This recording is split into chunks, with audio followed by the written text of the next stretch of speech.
Hey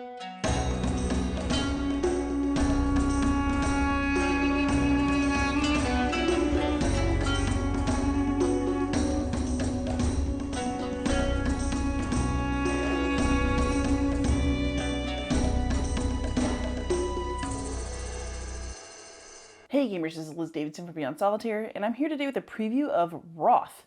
This is an upcoming game from Chip Theory Games that's actually meant to go to retail, and it's going to have a lower price point than your typical Chip Theory game. This is an area control game. It's definitely fully developed for multiplayer, but they are doing solo and co-op scenarios, so I'm going to give you an overview of the one that currently exists. Before we get started, do note I do have a financial relationship with Chip Theory Games. I'm on the editing team for Elder Scrolls. I have done their Gearlock guides in the past, and they sent me a sword, so take everything I say about them with a grain of salt, although I actually really do like their stuff. So this is Roth. This is designed by Manny Tremblay, and it's being produced in collaboration with Chip Theory Games. As you can see, we're in this kind of wild neon world. It is pretty cool looking, to be honest. And rather than give you too much rule overhead, because this game is still in development and things are still kind of in flux, I just want to give you an overview of how the solo/co-op mode is going to work, because, you know, obviously when I buy things, it's for solo co-op. So overall, for both multiplayer and solo co-op mode, the way this game works is that you are trying to do some area control, and you are trying to control various regions in this amazing neon world. The values of the different areas change from game to game. Sometimes they're fully random. In this case, these are set up partially because of what the scenario card says. So those extra regions that give little bonuses in the corners are predetermined. The regions in the middle are randomly drawn. So some things will be the same each time you play this particular scenario, and then some things will be different. These little arrows are basically deployment areas, but you can really put your troops anywhere in here and they would still deploy to regions in this area. It's just that, you know, when you're having multiple players, you're probably going to each want your own little zone to deploy things to. And then from these shores, you're going to be pushing up into these regions and then up to the top, depending on where you want your guys and how much you want to fight over areas that are worth specific points or that offer specific rewards, which these ones do. So this is the board, and you're going to try to get control and, if possible, dominance over the different regions. Control is where you have those pieces. Dominance is where you're the only one there. If you can be dominant in a region, you get an extra point on top of the one that's printed. It's also possible to get extra points for control or dominance of areas where your elite troops are deployed. So let's talk about our different factions.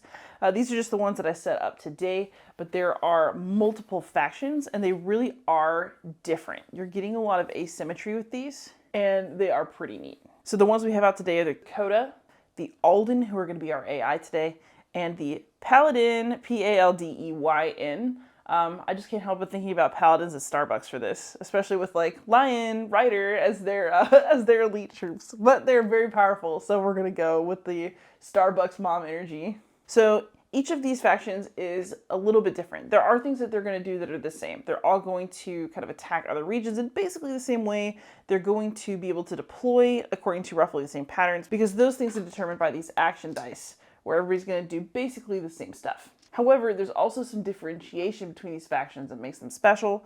The one thing is that they have different elite units that have different special powers. And the other is that at least the human players in this game are each going to have one feat card that lets them do one unique, powerful thing per game. And then once it's done, it's done. All right, so just a quicker look. The Coda basically have very powerful units here, and also some traps that they can set in different regions. So if you go in there, you don't really know which one the other players set, but sometimes it's an attack, sometimes they steal from you. It could be a little bit of a surprise. Then with the Alden, you've got these just more powerful units that deploy more troops with them, that give you extra VP for regions you control. And then you have a special ability called Volley that lets you attack any region for 2 damage. And if you're playing this as a human player, you have to have deployed your elite units properly for a volley to be able to go off. Then you got the Paladin.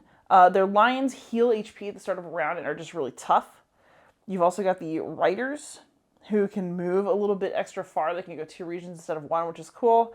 And then you have these iron wills, which block and soak up damage for other troops in a region. And then everybody's got their basic troops. They're all called something different per faction, but they basically operate the same way. And then you've got this resource called Cora that we're all going to start with a little bit of it. And we're all going to try to gain it in order to purchase these elite troops because you can't get them out without Cora. And so those are really, truly the basic game concepts. This game is a real snap to pick up. There's not a lot of craziness going on. It's just a matter of making sure you're doing things in the right order, especially when you're powering the AI, which is very, very brutal. So for the AI, there's a couple things you're going to want. One is this deployment zone map that just has numbered regions so that it helps you determine priority for where they're going to go and what they're going to do. And then you also have this little scenario card. So the idea is that there's going to be a lot more of these later on in the process. This is just the only one they sent with the prototype, which means that clearly a lot more are going to be in development. You know, you can see how fully developed they are. Like, look at this amazing lore, ipsum. But this is going to give you some basics about what these scenarios are going to look like. One is that you have an event. So basically the Alden are going to have a different deployment base potentially each turn, each round. And it can only be one of these 4 bases, and we're going to roll to see which one. There's mission success, which is going to tell us how we can win. We can gain 30 victory points or deny control of all regions for the Alden at the end of a round. The Alden will also win if they hit 30 points, or if we start a turn and have none of our little troops on the map, like if they just kill us all, then we also will lose. And then there's a chaos die that we're going to roll. Basically, you roll the chaos die more, like the more rounds that have gone by. So you only roll it once in round 1, but by round 6, it's going to be quite chaotic indeed. And then whatever results you get, you resolve it based on this little chart right here. So in this case, you know, regions might move towards region 8. 4 to 6 is activate volley, which is not good. And then you also have deploy the next available elite so they can put out those really, really good troops for free. Yikes. And then there's a little bit of a note on difficulty, although I will tell you, I've been getting rocked by this AI. I am not very good at this game, or this AI is really mean. I'm not sure which yet because I'm not, you know, it's a preview copy. I haven't fully experienced everything yet, but man, this thing is nasty. And then I'm just going to give you an overview of how a turn is structured so you can get a sense of, you know, how it's going to be. So basically everybody is going to have some initial deployment. So each of the human players, or just me in this case, I could be two people at once, is going to start with 3 of these troops out. And then we're going to roll to kind of see where our enemy's going to start. Here we go. So this will be region 1, which is right here. They're going to put 4 troops there to our 3. And then when we have our deployment step, we're only going to get to put 1 out, and they're going to put 2. So they're already starting at like a significant advantage. But basically on a normal turn, once we've progressed into the game, we're going to carry out the actions on these VP chips, which is really tough. So basically, you know, whoever's controlling this region gets extra Cora, whoever's controlling this region gets an extra attack, etc., etc. So you want to make sure that you're like paying good attention to that sort of thing. Then we're going to deploy, so everybody will get to deploy a little bit extra. We'll get some more Cora, so everybody gets just a little bit to kind of go with here. And then we're going to do some dice stuff. So the way actions are actually taken in this game is based on a dice drafting system. And that part is super interesting. So basically everybody has what's called an all-seeing die, where it will have a special action on it. So this will let me double something. The AI will also get to double something. Beware. Oh, we've got lots of doubles. But let's just look. Basically there's a double attack side. There is a side that gives you extra Cora. There's basically nice little things that come off of this all-seeing die. So let's just roll this one again. Okay, so this guy's gonna get 2 attacks. Something different, you know. But the all-seeing die is basically an extra action that you can take based on what you roll. Then what everybody's gonna do is draft dice. Oh, that was a crazy die roll. So basically what will happen is the human players are gonna draft dice first. So let's say we're gonna grab back and forth these dice, and then the AI will get the last die. And what will happen is that each human player is going to take a turn, and then the AI is going to take their predetermined turn based on the die they drafted, and then you're going to re-roll and do an action for every other human turn that was taken. So for example, if the Coda and the Paladin each take a turn, then the AI is going to take their predetermined turn, and then they're going to roll again for a second turn because 2 player turns went by. So basically, the more stuff you do, the more stuff the AI does. The other thing that's kind of fun about these dice is that you have some options with them. So even if you draft stuff that you don't like how am I going to attack anybody? We're not really anywhere. We're not doing anything yet. I need to deploy some people first.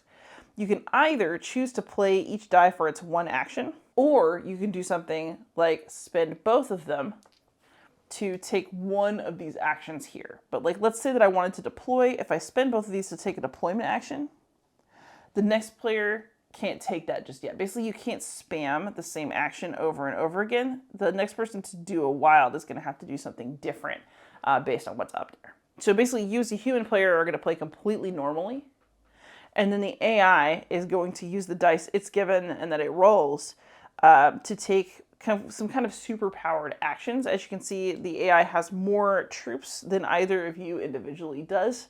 And it's also sometimes going to do things like do an action twice in order to be horrible.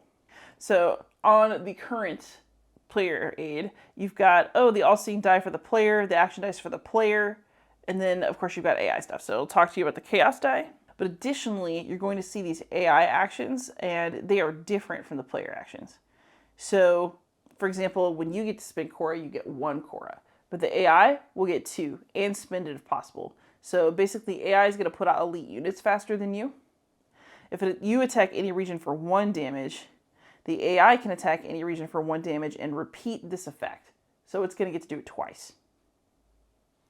So basically, kind of in order to make up for the fact that the AI doesn't have a human consciousness, it really, really hits you hard. And you're also going to have a priority list that'll tell you how it determines threat and the way that it's going to attack you. At the end of each round, when everybody's spent all their dice and the AI's taken all of its turns, you're going to do a victory check where you determine how many points you all have based on regions that you control or dominate.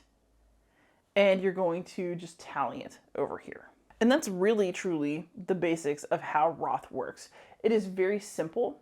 I actually really like the way that asymmetry comes through in the different factions because it's not like a very dramatic thing where you're learning a totally different faction for every single game. If you know the basic rules, you can try a new faction and it'll feel familiar and new at the same time. And trying to, use each faction to its best ability is very cool. So in that sense, I think the game is working beautifully. I will say, I know the AI is still in development, but dang, this thing is mean.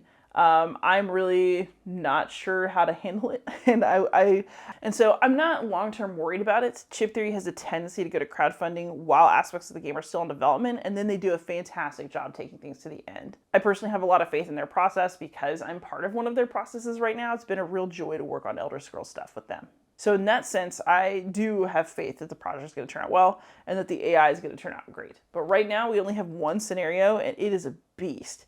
And so, I can't fully assess how well solo co-op is turning out just yet. I can only get a sense. My sense is that things are going to be good. I have faith in this system, especially as it cleans up. But also, that part is definitely the least baked part of the game. It's very, very clear that multiplayer is rocking and ready to go. So that is what I can tell you about Roth at this time. I'm personally really excited about it. I'm happy to see kind of a beautiful Chip Theory production, but that's at a retail scale and price.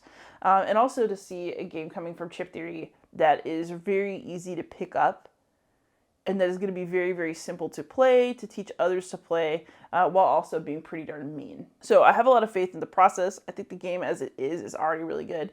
I am really looking forward to seeing more solo co-op scenarios. I believe that they're going to come out great in the end because they always do with Chip Theory, at least in my opinion. But I will tell you that this is the part that is the most in development right now. And so if that's something that concerns you, that's something that you need to know. So that is Roth. Hopefully I'll be back with a fuller tutorial when the game is 100% done. Obviously these are prototype parts, although they do look really good for a prototype. And I'm personally very excited about the project, and I will be very happy to see what comes next. So thank you so much for watching. Please like, subscribe, comment, maybe support me on Patreon, and most of all, happy gaming.